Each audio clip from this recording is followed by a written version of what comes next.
Welcome students. अब हम जितने भी हमने डिस्क शेड्यूलिंग एल्गोरिथम्स पढ़ी उनके कुछ मेरिट्स और डीमेरिट्स देखते हैं। अगर मोटे मोटे तौर पे देखा जाए तो हमने एफसीएफएस सबसे पहले पढ़ा, और एफसीएफएस की बाद हमने एसएसटीएफ पढ़ा। एसएसटीएफ के बाद हमने SCAN, C SCAN, LOOK and C LOOK. अमूमन तौर पे अगर देखा जाए तो ये 6 एल्गोरिथम्स ही हैं जो सबसे ज्यादा इस्तेमाल की जाती है और सबसे ज्यादा पेपर में भी यही पूछी जाती है। हम सबसे पहले FCFS, first come first serve की कुछ अच्छाइयां देखते हैं। इसमें कुछ अच्छाइयां हैं और बुराइयां तो खैर है ही। तो अच्छाइयां जो है वो हम केवल गिनते हैं। सबसे पहली अच्छाई इसमें यह है कि जितनी भी रिक्वेस्ट आती है ये हर एक रिक्वेस्ट को एक फेयर चांस देता है, क्योंकि जो पहले आएगा वो पहले पाएगा। तो हमारे इंडिया के अंदर ज्यादातर जो क्यूज बनती है उसके अंदर ऐसा ही होता है, चाहे वो किसी भी चीज की लाइन हो, जो पहले आता है वही उसी को पहले मिलता है। इसमें कोई भी इनडेफिनेट पोस्टपोनमेंट नहीं है। पोस्टपोनमेंट का चक्कर ही नहीं है इसमें कि भाई आप आ जाओ आप कल आना, ऐसा नहीं है। जिस लाइन में आओगे उसी लाइन में मिलेगा। यहाँ पे वर्क क्यू को कोई रीऑर्डर नहीं किया जाता कि किसी हाइट के हिसाब से आपने खड़ा कर लिया या किसी रेस के हिसाब से आपने खड़ा कर लिया, या यार जो आप में से है ना गरीब है वो पहले आगे आ जाए, जो पैसे वाले हैं वो पीछे जाए। ऐसा कुछ नहीं है ऑर्डरिंग उसमें। प्रोसेस जैसा होगा, जैसा वो वर्क लेके आएगा, जिस टाइप का होगा, नो मैटर व्हाट, वो क्या है क्या नहीं है, छोटा है बड़ा है, सिस्टम प्रोसेस है, एप्लीकेशन प्रोग्राम है, कोई कंपाइलर का कोई दिया हुआ कोड है, कोई मतलब नहीं। जैसा होगा जिस टाइम पे आएगा उस टाइम पे काम होगा। ये ऑपरेशन परफॉर्म करता है एक ऑर्डर रिक्वेस्ट के अंदर, जिस ऑर्डर में वो आता है। अच्छी बात है, लेकिन अब इसकी खराबी देखिए। खराबी क्या है कि ये कोई भी सीक टाइम को ऑप्टिमाइज करने की कोशिश नहीं करता। ये तो कहता है कि भाई तुम जैसे मर्जी आओ, हम तो उसी ऑर्डर में फैशन में करेंगे। परफॉर्मेंस पुअर तो होती होती है, साथ में बेस्ट पॉसिबल सर्विस के लिए ये कभी भी अच्छा नहीं माना जाता। बेस्ट पॉसिबल सर्विसेज के लिए हमेशा एफसीएफएस को खराब लिया जाता है। अब नेक्स्ट आता है हमारा एसएसटीएफ। एसएसटीएफ क्या करता है? एफसीएफएस के मुकाबले अगर देखा जाए तो सीक टाइम को रिड्यूस करता है।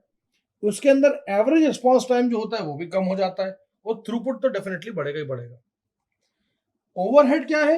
ओवरहेड ये है कि यहाँ पे जो परेशानियां हैं वो यह है कि सीक टाइम को कैलकुलेट आपको पहले से करना पड़ेगा। ओवरहेड है ये आपका। उसके बाद जो डायरेक्शन है स्विचिंग का, वो थोड़ा स्विचिंग का जो डायरेक्शन होता है ना वो थोड़ा सा ऐसा होता है कि थोड़ा स्लो कर देता है सिस्टम को। स्टारवेशन प्रॉब्लम जिसकी वजह से आ जाती है। मतलब अगर आपको याद हो एसएसटीएफ में कि भाई जिसका सीक टाइम सबसे कम, तो सीक टाइम जिसका कम है वो तो आ गया सर्विस में, लेकिन जिसका सीक टाइम ज्यादा है वो बेचारे की कोई गलती नहीं है, वो फीफो में पहले लगा हुआ था लेकिन तब भी उसको सबसे लास्ट में सॉल्व किया जा रहा है।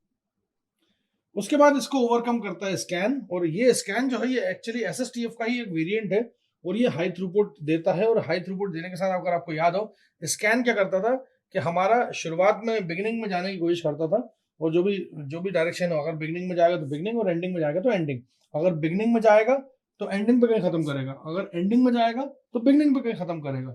मतलब जो बिगिनिंग वाली रिक्वेस्ट है, मतलब मैं ऐसा मान के चलता हूँ कि जीरो के पास जो रिक्वेस्ट हो और इधर लास्ट वाला जो सिलेंडर है उसके पास जो रिक्वेस्ट हो, इसको फर्स्ट रिक्वेस्ट और लास्ट रिक्वेस्ट कहते हैं। तो वो पहला वाला जो है वो अगर मान लीजिए वो डायरेक्शन उसका इस तरफ है तो वो जाएगा जीरो तक, और अगर इस तरफ डायरेक्शन है तो लास्ट तक जाएगा। खैर, इसकी डिमेरिट ये है कि यहाँ पे भी वेटिंग टाइम थोड़ा सा ज्यादा है, क्योंकि डिस्क के आर्म की वेट करना, भाई लिफ्ट का वेट करना मैंने आपको बताया था एलिवेटर एल्गोरिथम। एलिवेटर एल्गोरिथम में आपकी कोई गलती नहीं है। लिफ्ट आ रही है, पोजीशन नंबर 1 2 3 4 ऊपर माले पे चढ़ रही है।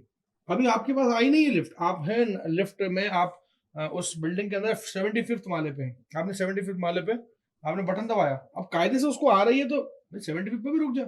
नहीं, क्योंकि 75th की रिक्वेस्ट बाद में आई है तो पहले ऊपर तक जाएगी 100, और फिर 100 से जब नीचे आएगी ना तब। तो ये इसमें एक खराबी थी।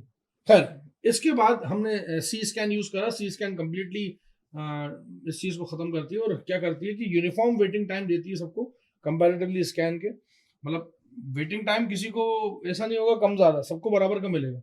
और कोई भी ये जो डिस्क्रिमिनेशन था, ये डिस्क्रिमिनेशन को एलिमिनेट करती है। इनर मोस्ट और आउटर मोस्ट की कहानी को खत्म करती है कि नहीं साहब, जो इनर मोस्ट है वो ज्यादा प्रेफरेबल है, तो लो इनर मोस्ट की पहले सर्विस रिक्वेस्ट जनरेट करो और आउटर मोस्ट की बाद में। वो तो डायरेक्शन पे था ना। सी स्कैन तो कहती है हम दोनों डायरेक्शन मूव करेंगे। इसका बड़ा छोटा स्मॉल वेरिएंस टाइम था, रिस्पॉन्स टाइम इसका बड़ा छोटा था। अब बारी आती है इन्हीं को ओवरकम करने के लिए लुक और सी लुक। लुक और सी लुक थोड़े से स्कैन और सी स्कैन को अच्छा इसलिए बनाते हैं क्योंकि वो डिस्क के एंड में या डिस्क की शुरुआत में अननेसेसरी ट्रैवल नहीं करते।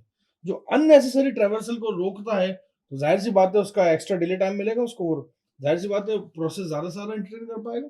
तो ये थी कुछ मेरिट्स और कुछ डिमेरिट्स इन चारों पांचों छह एल्गोरिथम्स की।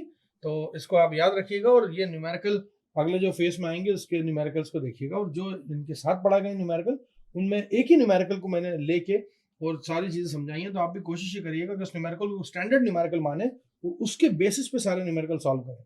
Thank you so much.